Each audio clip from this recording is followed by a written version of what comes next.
Hoy voy a hablar un poquito de lo que estoy observando en las correcciones de los supuestos.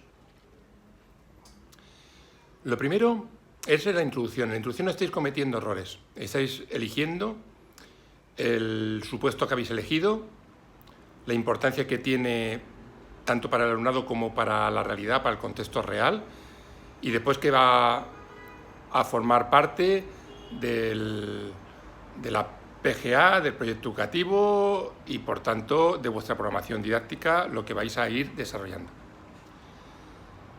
Después, en la parte legislativa, un error que estáis cometiendo es que nombráis el decreto, nombráis la ley, nombráis tal y muy poquita cosa de por qué la ponéis. Y tiene que ser al contrario.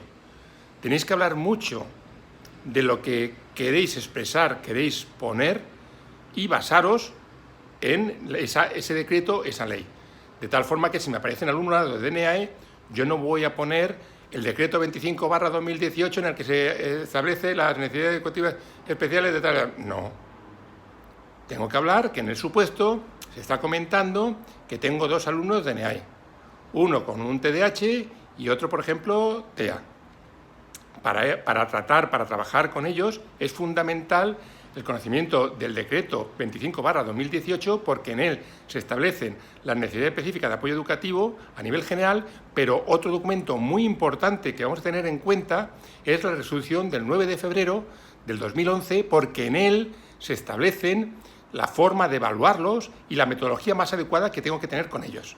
Entonces, no es lo mismo decreto tal y real de resolución, no es lo mismo. Entonces, es un supuesto práctico y tenemos que llevarlo a la práctica. ¿Por qué queremos ese decreto? ¿Por qué queremos esa resolución?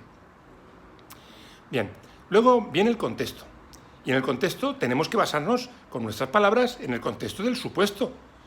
Podemos hacer inferencias, reflexiones, pero no podemos inventar nada. Si nos dicen un centro que está en un entorno rural, está en un entorno rural, pero no es ni Arucas, ni es Tejeda, ni es Valsequillo, nada. Es rural y nada más. ¿Que tiene tales instalaciones? Yo no me puedo inventar que todas las aulas van a tener pizarras digitales, ordenadores, tal. No, porque no me lo pone el supuesto. Por tanto, no nos inventemos nada. Y sobre todo los alumnos de NEAE. Si nos dicen alumnos de NEAE sin especificar cuál son alumnos de NEAE, pueden ser motóricos, visuales, auditivos, TDAH, DEA, etc. No puedo dedicarme un supuesto a poner un alumno de NEAE determinado porque no me lo pone el supuesto.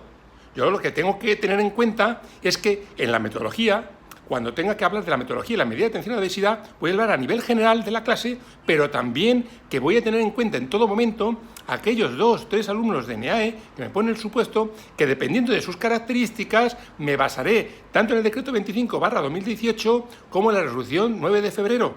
Es decir, a nivel general, no vayamos a crear e inventar unos NEAE que no nos ponen el supuesto para nada y nos complicamos la vida, porque también con un referente curricular diferente, etc. No, ¿vale? No nos compliquemos. Nos basamos en el contexto del supuesto. Una vez que hablamos el supuesto, las características psicoevolutivas. Es otro error que estoy viendo. Yo no puedo poner o puedo hablar de las características psicoevolutivas del alumnado al que voy a tratar a nivel pegote, como dice Piaget o como dice otro psicólogo, como dice un pedagogo. No, yo lo tengo que ver respecto a mi materia. A nivel cognitivo tiene unas características determinadas y eso me va a favorecer en matemáticas porque a la hora de, etcétera. O, por ejemplo, a nivel social. Los adolescentes, preadolescentes tienen unas características determinadas, aspectos muy importantes que me van a ayudar en mi labor docente, ya que vamos a hacer muchos trabajos a nivel grupal, a nivel exposición, y es muy importante el comportamiento que tienen, la forma de comunicarse entre ellos, el respeto, las normas, etcétera, ¿no? Entonces tenemos que hacer esa inferencia respecto a mi materia. Luego viene la intervención, que ya tenemos la situación de aprendizaje. La justificación la hemos hecho ya en la introducción, no lo volvamos a hacer. Pero entonces luego tenemos que poner los puntos de la situación de aprendizaje. Desde el título, la temporalización, las concreciones curriculares, las concreciones metodológicas, donde vamos a meter la medida de atención a la diversidad, y luego las actividades, con las sesiones que nos van a ocupar, los recursos, los agrupamientos, etcétera, etcétera, etcétera. Y lo ponemos todo. una vez que tenemos que dar mayor importancia a lo que nos pide el supuesto. Si el supuesto nos pide actividades de integración, actividad final o actividades complementarias, o por ejemplo, qué metodología utilizaríais para, o por ejemplo, la interdisciplinaridad de mi materia con otras materias, todo eso lo tengo que dar fuerza en mi intervención.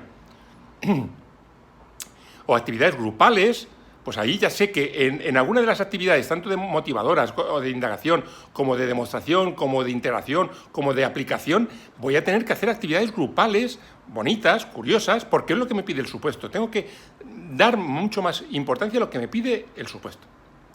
Luego ya viene la evaluación. Y en la evaluación tenemos que hablar de dos elementos principalmente. Primero, las rúbricas, que son las herramientas de calificación. Y hablamos de lo que está formado, para qué nos sirve, etc. Y luego de los instrumentos de evaluación que vamos a estar utilizando del día a día, que lo vamos a poner en nuestro portafolio y vamos a estar tomando anotaciones, porque nos van a servir esos instrumentos de evaluación, nos van a servir de reflexión para esa calificación que nos dicen las rúbricas, pues aumentarla o disminuirla.